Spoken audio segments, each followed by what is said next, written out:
Hello welcome to everyone. और आज हम लोग एक नया सब्जेक्ट पढ़ेंगे जिस सब्जेक्ट का नाम है क्लास 10 की। ये बुक है सोशल साइंस की और लोकतांत्रिक राजनीति। आप देख सकते हैं क्लास 10th के लिए राजनीतिक विज्ञान की पाठ्यपुस्तक। तो इसी बुक से मैं पढ़ाऊँगा और एज़ इट इज़ जो इस बुक के अंदर लिखा हुआ है उसी को देख करके ये सारा चार्ट बनाया गया यहाँ पास। और इसको आप स्क्रीनशॉट भी ले लेंगे। आप इसको स्क्रीनशॉट भी लेने की कोशिश करेंगे कि आपको आगे नोट्स बनाने में तैयारी होगी। तो आइए चलिए स्टार्ट करते हैं। इसका सबसे पहला चैप्टर के सबसे फर्स्ट चैप्टर जो है वो क्या है, अध्याय 1 जो है सत्ता की साझेदारी। ठीक है, सत्ता की साझेदारी के बारे में बताया गया है। तो सत्ता की साझेदारी क्या है? सत्ता की साझेदारी को इंग्लिश में हम बोलते हैं पावर शेयरिंग। यानी पावर को जब हम शेयर करते हैं, जब सत्ता की ताकत को हम शेयर करते हैं, जिस तरीके से हमारी सेंट्रल गवर्नमेंट होती है, फिर उसके बाद क्या होती है, स्टेट गवर्नमेंट होती है, फिर एक और गवर्नमेंट होती है जैसे हम बोलते हैं क्षेत्रीय गवर्नमेंट। जैसे कि आप जानते हैं वार्ड काउंसलर होते हैं, मुखिया होते हैं, ठीक है, हमारे कंट्री में। तो उसी तरीके से उनको अलग अलग पावर दी जाती है सेंट्रल गवर्नमेंट के द्वारा। ठीक है, और न्यायपालिका, विधायिका, कार्यपालिका आप लोगों ने पढ़ा होगा 9th क्लास में। तो ये जो सारी चीज़ें हैं ना, ये क्या करती, इसको जो आपस में अलग अलग जो पावर है उनका जो अलग अलग काम करने की के लिए उनको जो जिम्मेदारी सौंपी गई है उसी को हम क्या कहते हैं, पावर शेयरिंग कहते हैं।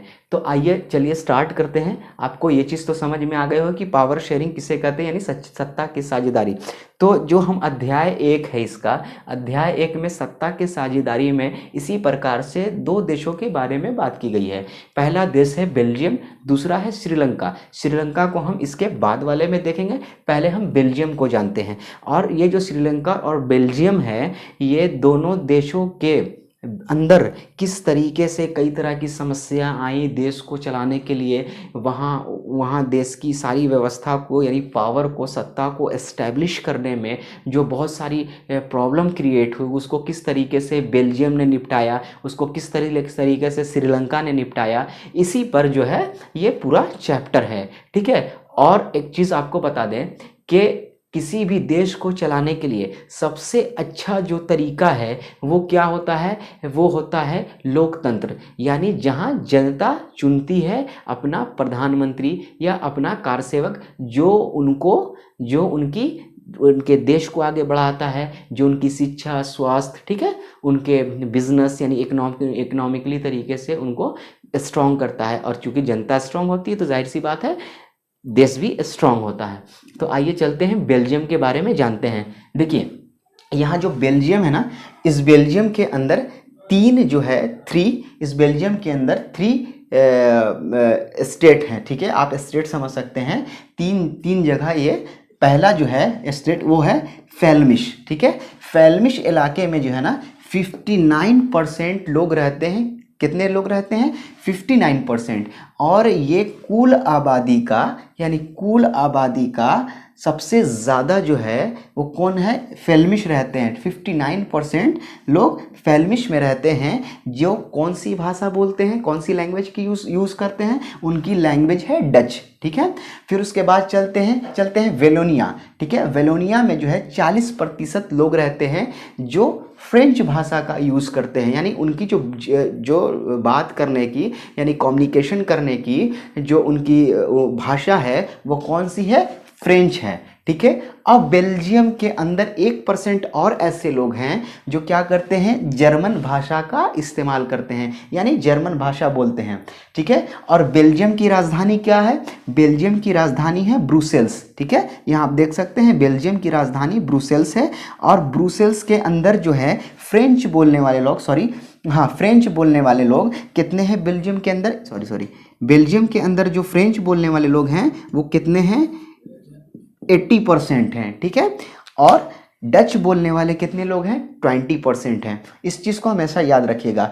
अब देखिए ये जो आंकड़ा है ना ब्रुसेल्स के अंदर, यानी आप यहाँ पे जो मैप देख रहे हैं, मैप के एक ऊपर एक कलर है, एक नीचे कलर, और बीच में जो है ना एक छोटा सा स्पॉट है, वही क्या है? ब्रुसेल्स है, वही राजधानी है किसकी? बेल्जियम की। ठीक है, तो ये जो ग्राफ है ना, यहाँ 80% और 20% का, और यहाँ जो डच भाषा बोलने वाले 59%, 40%, यानी 59% ज़्यादा है, 40% कम है, और 1% यहाँ, ये मिला के हो गया 50%। ठीक है, तो यहाँ 59% लोग कौन है? फेल्मिश हैं, जो डच भाषा बोलते हैं। तो बहुसंख्यक यानी मेजॉरिटी किसकी है? फेल्मिश में डच भाषा बोलने वाले लोगों की। ठीक है, और ये क्या है? अल्पसंख्यक हैं, जो वेलोनिया में रहते हैं, जो फ्रेंच भाषा बोलते हैं। ठीक है, और 1% भी अल्पसंख्यक में आएगा, कौन है? जो जर्मन भाषा बोलते हैं। ठीक है, और ये जो आप यहाँ देख रहे हैं ना, ब्रुसेल्स की राजधानी, तो राजधानी के अंदर, जैसे कि हमारी इंडिया की राजधानी कौन सी है? दिल्ली है। तो दिल्ली के अंदर उसी तरीके से, सॉरी, वहाँ ब्रुसेल्स के अंदर क्या है कि 80% फ्रेंच लोग हैं और 20% डच भाषा बोलने वाले लोग हैं। तो वहाँ क्या हुआ कि ये जो 80% फ्रेंच भाषा का यूज़ करने वाले हैं लोग हैं, यहाँ वो मेजॉरिटी के अंदर हैं। ठीक है, और अल्पसंख्यक जो है, यानी जो कम संख्या में है, वो जो यहाँ है 20% है, जो डच भाषा बोलते हैं। तो ये कॉन्सेप्ट आपको क्लियर हो गया होगा।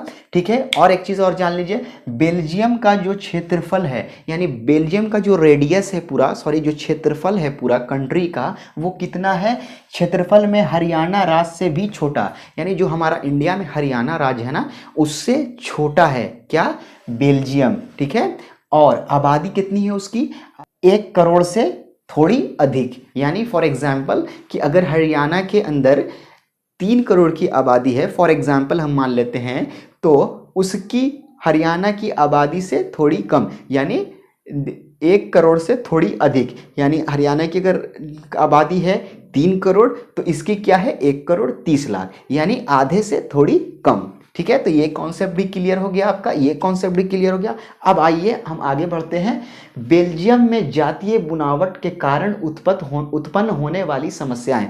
ठीक है, जो इसकी जातीय, यानी जो डच, फ्रेंच और जर्मन, ये जो भाषा के आधार पर जो उत्पन्न होने वाली समस्याएं थी जाति के आधार पर, उसकी समस्याएं क्या क्या थी, इसको मैं आपको एक्सप्लेन करता हूं।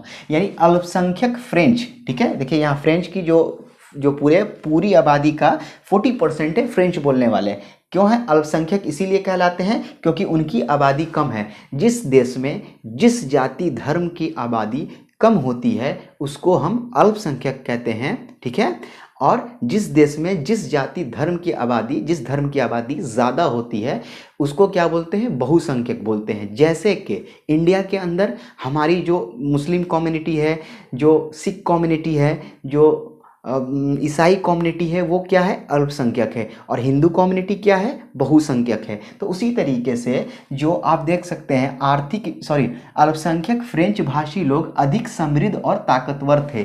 किन से? डच भाषा बोलने वाले, यानी जो डच भाषा बोलने वाले लोग थे, ये जो डच भाषा बोलने वाले लोग थे, ये क्या थे? ये बहुत ही ज़्यादा थे। ठीक है, किसके बनिस्बत? फ्रेंच बोलने वाले के बनिस्बत। लेकिन ये जो अल्पसंख्यक फ्रेंच थे, इनसे यानी डच भाषा बोलने वाले से अधिक समृद्ध और ताकतवर थे, यानी इकोनॉमिकली तौर पर, एजुकेशन के मामले में, बिजनेस के मामले में, पैसे जगह ज़मीन के मामले में क्या थे? समृद्ध थे। जाहिर सी बात है, जिसके पास पैसा यानी मनी, ठीक है, एजुकेशन, मनी, ठीक है, लैंड, ये सब होगा तो जाहिर सी बात है वो स्ट्रांग होगा, वो ज़्यादा स्ट्रांग होगा। ठीक है, तो अब आगे चलते हैं। आर्थिक विकास और शिक्षा डच भाषी लोगों के बीच देर से पहुंची। ठीक है, जो ये डच भाषी लोग हैं ना, इनके पास जो इनका जो आर्थिक विकास होना था वो देर से हुआ, और शिक्षा के क्षेत्र में जो विकास होना था वो डच भाषी लोगों को अंदर देर से हुआ। ठीक है, जिसके कारण अक्सर इन लोगों में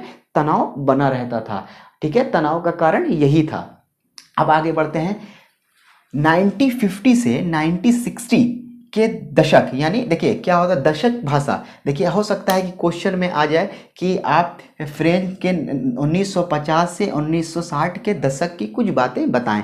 अब दशक में आप क्या सोचते हैं कि दशक जो वर्ड है, दशक जो शब्द है, उससे क्या होता है? इंसान कंफ्यूज होता है। तो दशक उसको बोलते हैं हर 10 साल के बाद, यानी 2000 से लेकर के 2010 का जो बीच का जो भी समय गुजरा, यानी 2000 से लेकर 10 तक उसको क्या बोलेंगे, एक दशक बोलेंगे। हर 10 साल के बाद को दशक बोला जाता है। तो ये भी दशक का सिस्टम भी जो है, दशक का कॉन्सेप्ट भी क्लियर हो गया। तो 1950 यानी 1950 से लेकर के 1960 के दशक में तनाव काफ़ी बढ़ने लगा। डर था कि कहीं गृह युद्ध ना शुरू हो जाए। ठीक है, अब गृह युद्ध कैसे होता है, जैसे कि हमारी कंट्री है इंडिया, ठीक है, तो हमने जो भी हमारी फोर्स हैं, जो भी हमारी कंट्री के अंदर जो डेवलपमेंट हो रहे हैं, ठीक है, और हम क्या करते हैं, अपनी सेना पर पैसा खर्च करते हैं। वायु सेना है, जो उसके बाद थल सेना है, जल सेना है। तो इसके ऊपर जो भी हमारी सेनाएं, ये क्या किस लिए हैं,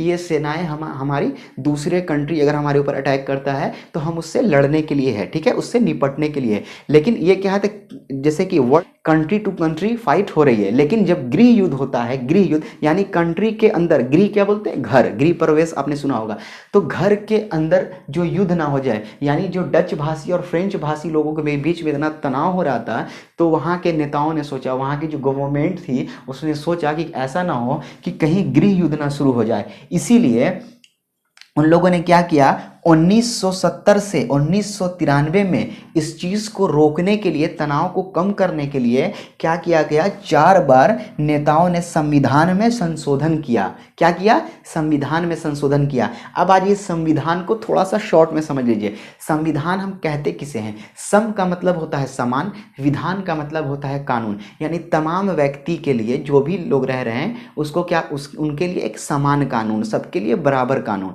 ठीक है, बराबर से शिक्षा मिलेगी, बराबर से स्वास्थ्य की उनको सेवाएं मिलेगी, ठीक है, बराबर से वो अपने धर्म का प्रचार कर सकते हैं, बराबर से वो अपनी भाषा पर बात कर सकते हैं, सभी के बराबर वो क्या कर सकते हैं, शिक्षा को ग्रहण कर सकते हैं, बिजनेस कर सकते हैं। तो इसीलिए संविधान का जो है शब्द इस्तेमाल में लाया जाता है, हम उसे संविधान कहते हैं, ठीक है। तो 1970 से लेकर के 1993 तक 4 बार नेताओं ने संविधान में संशोधन किया। क्यों किया कि जो आर्थिक विकास की कमी की वजह से जो दोनों में जो डिसबैलेंस हो रहा था, किसमें, बहुसंख्यक डच भाषी में और अल्पसंख्यक फ्रेंच भाषी में, क्योंकि अल्पसंख्यक फ्रेंच भाषी जो थे आर्थिक और समृद्ध में ताकतवर थे, किससे, डच वालों से, ठीक है। तो तनाव को कम करने के लिए 4 बार संविधान में संशोधन किया गया। अब आइए, एक वीवीआई है यहाँ पर, प्रत्येक नागरिक को बराबरी का सम्मान मिले, इसके लिए नवीन व्यवस्था विकसित की गई, जिसे विश्व ने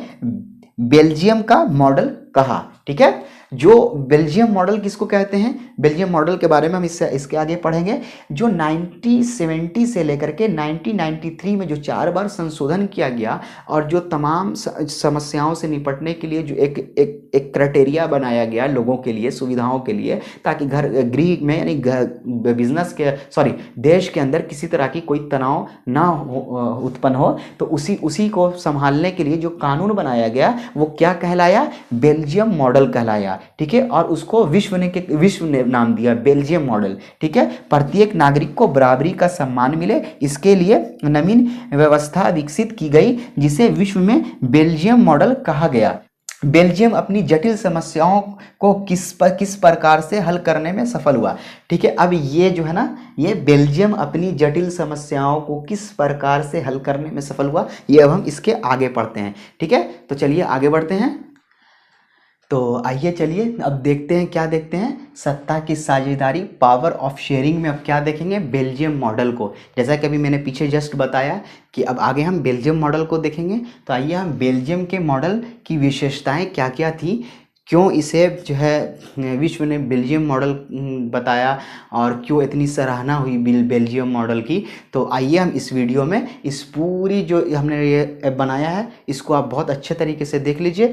हो सके तो आप स्क्रीनशॉट ले लीजिए, हो सकता है आपको नोट्स बनाने में बहुत ही आसानी होगी और इसको समझने में भी आसानी होगी। और आप लोगों से एक निवेदन है कि प्लीज़ आप लोग कॉपी पेन ज़रूर लेके बैठा करें। जो कुछ भी मैं लेक्चर दे रहा हूँ या यहाँ बोर्ड पर बता रहा हूँ उसको उतारिए और अपने से भी समझ करके, लेक्चर को सुन करके एक अपने हिसाब से नोट्स बनाइए, क्योंकि जो आपकी भाषा में हो, जो आपको आसानी से समझने में आसानी हो, ठीक है। तो यही सबसे अच्छा, यही तरीका है पढ़ने का, ठीक है। तो आइए हम अब चलते हैं बेल्जियम मॉडल की विशेषताओं की तरफ। देखिए, जो फ्रेंच भाषी थे और जो डच भाषी थे उनके बीच में जो भी तनाव हो रहा था, जो गृह युद्ध होने की आशंका थी, तो वहाँ की जो सरकार थी, वहाँ की जो नेता थे, उन्होंने क्या किया, उस समस्या से निपटने के लिए बेल्जियम मॉडल बनाया। आपको पता है जो 4 संशोधन किया गया, ठीक है, कानून में। तो इसमें क्या क्या चीज़ें थी इसको आप देखिए। केंद्र सरकार में डच और फ्रेंच भाषी दोनों को मंत्री पद में समान रूप से भागीदारी दी, जिससे दोनों में समान व्यवस्था बनी रहे। ठीक है, तो सबसे पहला काम क्या किया उन्होंने, सबसे पहला क्या काम किया कि जो वहाँ की जो केंद्र सरकार थी, सेंट्रल गवर्नमेंट थी, उसमें क्या किया गया कि डच भाषा और फ्रेंच भाषा बोलने वाले दोनों को समान तरीके से, यानी जो मंत्री पद का जो गठन हुआ, तो उसमें दोनों को बराबर से क्या हुआ, क्या मिला, भागीदारी मिली, दोनों को बराबर से उसमें सीट मिली। ठीक है, केंद्र सरकार में डच और फ्रेंच भाषी दोनों को मंत्री पद में समान रूप से भागीदारी दी, जिससे दोनों में समान व्यवस्था बनी रहे।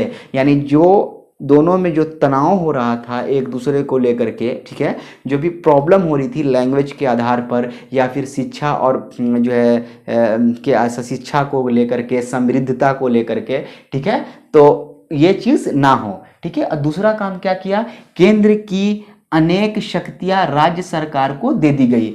अब क्या हुआ कि उसमें केंद्र सरकार के बाद आता है राज्य का नंबर, जैसे कि सेंट्रल गवर्नमेंट, स्टेट गवर्नमेंट होती है ना, तो उसी तरीके से जो है स्टेट गवर्नमेंट को भी क्या किया गया, केंद्र सरकार की अनेक शक्तियां, यानी जो केंद्र सरकार के पास बहुत सारी जो पावर थी, चूंकि देखिए यहाँ क्या है, सत्ता की साझेदारी, पावर शेयरिंग की बात हो रही है, तो केंद्र ने क्या किया, केंद्र ने अनेक शक्तियां राज्य सरकार को दे दी। ठीक है, क्या किया, बांटा, शक्ति को बांटा, यानी सत्ता में साझेदारी की, केंद्र से कहाँ साझेदारी की, राज्य की तरफ। ठीक है, तो केंद्र सरकार की अनेक शक्तियां राज्य सरकार को दे दी गई। ठीक है, और उसके बाद फिर क्या हुआ, और राजधानी ब्रुसेल्स में, जो बेल्जियम की राजधानी थी ब्रुसेल्स, जो आप देख सकते हैं नक्शे में, जो साइड में एक छोटा सा बना हुआ है जगह, जो ब्रुसेल्स है, जो राजधानी है बेल्जियम की, वहाँ क्या हुआ, वहाँ अलग सरकार बनी। ठीक है, राज्यों के अलावा अलग सरकार बनी, कहाँ बनी, ब्रुसेल्स में, और राजधानी ब्रुसेल्स में अलग सरकार बनी। ठीक है, अब इसमें क्या क्या था, इसमें भी दोनों समुदायों के मंत्री बनाए गए और वहां भी मंत्रियों की संख्या समान थी, क्योंकि केंद्र में दोनों को बराबर का अधिकार मिला था मंत्रिमंडल में। ठीक है, सॉरी यहाँ अंकार लिखा गया है, अधिकार। ठीक है, दोनों को बराबर का अधिकार मिला था। अब देखिए यहाँ पास बहुसंख्यक और अल्पसंख्यक का मामला कैसे जो है आता है। चूंकि देखिए अल्पसंख्यक कौन थे, फ्रेंच बोलने वाले थे। बहुसंख्यक कौन थे, डच बोलने वाले थे, जो फेल्मिश में रहते थे। ठीक है, तो अब जो क्या है कि जो फेल्मिश में रहते थे, कितना परसेंट रहते थे, 59%। ठीक है, और 40% कौन थे, डच थे, और 1% कौन थे, जो जर्मन भाषा बोलते थे। ठीक है, तो अब क्या है कि केंद्र में तो बहुमत था, पूरे जो बेल्जियम में क्या था, डच भाषी लोगों का पूरा ये था, बहुमत था, लेकिन केंद्र में, यानी जो ब्रुसेल्स है राजधानी के अंदर, फ्रेंच भाषा बोलने वाले लोग बहुत ज़्यादा मेजॉरिटी में थे। ठीक है, मेजॉरिटी में थे, ज़्यादा थे। तो हो सकता था कि वो कहते कि भाई हम जो है ब्रुसेल्स में तो मेजॉरिटी में है, तो हमारा मंत्री ज़्यादा रहेगा, इसीलिए इन्हें समझौता करना पड़ा, आ गया बैलेंस। ठीक है, ये तनावपूर्ण जो समस्या थी उसे कम कर दिया गया। क्यों, कैसे कम किया गया कि केंद्र में जो है फ्रेंच बोलने वालों की जो संख्या थी कम होने के बावजूद भी, मतलब उनको क्या किया गया कि बराबर से मंत्री बनाया गया। तो जब केंद्र में उनको बराबरी का हिस्सा मिला, तो उन्होंने भी क्या किया कि ब्रुसेल्स राजधानी में जो अलग सरकार बनी, उसमें क्या किया उन्होंने कि डच भाषा के साथ जो है बराबरी तरीके से मंत्री पद को बांट लिया। ठीक है, अब आइए आगे। तो एक सरकार है केंद्र सरकार, दूसरी सरकार क्या है जो है राज्य सरकार, ठीक है, और फिर ब्रुसेल्स में बनी, राज्य में बनी, ठीक है। उसके बाद एक तीसरी सरकार का गठन किया गया, जिसको क्या कहा गया, तीसरी सरकार का गठन किया गया जिसको क्या कहा गया, सामुदायिक सरकार, ठीक है। ये देखिए यहाँ सामुदायिक सरकार, इसको सामुदायिक सरकार कहा गया, इसको हाँ इसको सामुदायिक सरकार कहा गया। तो सामुदायिक सरकार को क्या क्या पावर शेयरिंग की गई, क्या क्या पावर बांटी गई, ठीक है। तो जो सामुदायिक सरकार थी यानी समुदाय की सरकार, अब समुदाय कोई भी हो सकता है, मुस्लिम समुदाय, हिंदू समुदाय, सिख समुदाय, ठीक है, आपके पारसी समुदाय होता है ना, तो उसी तरीके से क्या है सामुदायिक सरकार। यहाँ कौन सब समुदाय था, फ्रेंच समुदाय, डच समुदाय, ठीक है, और उसके बाद जर्मन समुदाय, ठीक है। तो इसी तरीके से सामुदायिक सरकार का गठन हुआ। केंद्र और राज्य सरकारों के अलावा तीसरी प्रकार की भी सरकार बनाई गई जिसे सामुदायिक सरकार कहा गया, ठीक है। इस सामुदायिक सरकार को चुनाव द्वारा एक ही भाषा को बोलने वाले लोग चुना करते थे। तो देखिए वहाँ लोकतंत्र का, यहाँ एक लोकतंत्र वहाँ था। इसकी ये क्या बोलता है, ये प्रूफ करता है। कैसे प्रूफ करता है कि इस सामुदायिक सरकार को चुनाव द्वारा एक ही भाषा को बोलने वाले चुना करते थे, ठीक है, चुना करते हैं। मतलब कि जो फ्रेंच भाषा बोलने वाले हैं वो क्या करते थे, वोट देते थे अपने फ्रेंच भाषी के कैंडिडेट को, जिससे वो चुन करके आता था। फिर जो है कि डच भाषी को वोट देता था, वो चुन के आता था, ठीक है। उसके बाद जो है जर्मन भाषी जर्मन को चुनते थे, जो जर्मन भाषा बोलने वाले वो चुन करके आते थे, ठीक है। तो उसको क्या कहा गया, सामुदायिक सरकार कहा गया, ठीक है। अब आइए कि इनको पावर शेयरिंग जो की गई थी, यानी जो सत्ता में साझेदारी की गई थी वो क्या थी। इस सरकार को शिक्षा, देखिए, भाषा और संस्कृति जैसी समस्याओं और मामलों में निर्णय लेने का अधिकार प्राप्त था। यानी इसको जो अधिकार दिया गया था, इसको जो पावर शेयरिंग की गई थी, वो किस चीज़ के लिए की गई थी, शिक्षा के लिए, भाषा के लिए, संस्कृति के लिए, ठीक है, और संस्कृति जैसी समस्याओं के मामले में निर्णय लेने का अधिकार प्राप्त था। अब जैसे भाषा को लेकर के अगर कहीं किसी तरह की प्रॉब्लम आ रही है, ठीक है, जैसे कि भाषा को लेकर के अगर किसी तरह की प्रॉब्लम आ रही है तो वो भाषा जो है को देखेगा, कौन देखेगा, सामुदायिक सरकार देखेगी, ठीक है। अब शिक्षा को लेकर के कोई समस्या आ रही है तो कौन देखेगी, सामुदायिक सरकार देखेगी। सांस्कृतिक समस्याएं आ रही हैं, जैसे कि हिंदू संस्कृति, सिख संस्कृति, ठीक है, मुस्लिम संस्कृति, जो हमारी संस्कृति है, जो हमारा कल्चर है, उसमें अगर किसी तरह का बैलेंस होता है, उसमें अगर जो है किसी को बराबरी का अधिकार नहीं मिल रहा है अपने धर्म का या फिर अपनी जो भी संस्कृति है उसका प्रोग्राम करना, उसका प्रचार करने में, तो उसको कौन देखेगा, ये सामुदायिक सरकार देखेंगी, ठीक है। तो यही था, क्या था, बेल्जियम मॉडल, ठीक है। ये क्या था, ये सारा बेल्जियम मॉडल था। अब आइए एक छोटी सी और चीज जान लेते हैं हम कि जो ब्रुसेल्स मॉडल था, जो बेल्जियम मॉडल था, उसके कारण क्या हुआ कि ब्रुसेल्स जो राजधानी थी, किसकी राजधानी थी, वो बेल्जियम की राजधानी थी। तो ब्रुसेल्स में यूरोपीय संघ का मुख्यालय बनाया गया। क्यों बनाया गया, जो है बेल्जियम मॉडल को देखने के बाद, क्योंकि बेल्जियम मॉडल एक ऐसा जटिल समस्याओं से जूझ कर बनाया गया था। उनके पास इतनी बौद्धिक क्षमता थी, उनके पास इतना मतलब दूरंदेशी थी कि वो समझ रहे थे कि कहीं गृह युद्ध ना हो जाए, उससे बचने के लिए क्या हमें करना चाहिए, किस तरीके से उन्होंने भाषा के आधार पर सामाजिक, देखिए यहाँ सामुदायिक सरकार बनाया, फिर बराबर से मंत्रियों को केंद्र में और राज्य में जो है भागीदारी दी, ठीक है, अलग अलग शक्तियाँ अपनी बाटी, साझेदारी की, यानी अपने पावर को शेयर किया, जिससे सभी लोग, तमाम तरीके के लोगों को, उनकी समस्याओं को आसानी से देखा जाए। तो जो बेल्जियम मॉडल तैयार हुआ, बेल्जियम कंट्री को चलाने के लिए जो एक मॉडल तैयार हुआ, जो बेल्जियम मॉडल विश्व ने नाम दिया, तो उसी के कारण क्या हुआ कि यूरोपीय संघ ने क्या बोला कि वो मेरा मुख्यालय कहाँ होगा, बेल्जियम के ब्रुसेल्स राजधानी के अंदर, और उन्होंने क्या बनाया, ब्रुसेल्स में यूरोपीय संघ का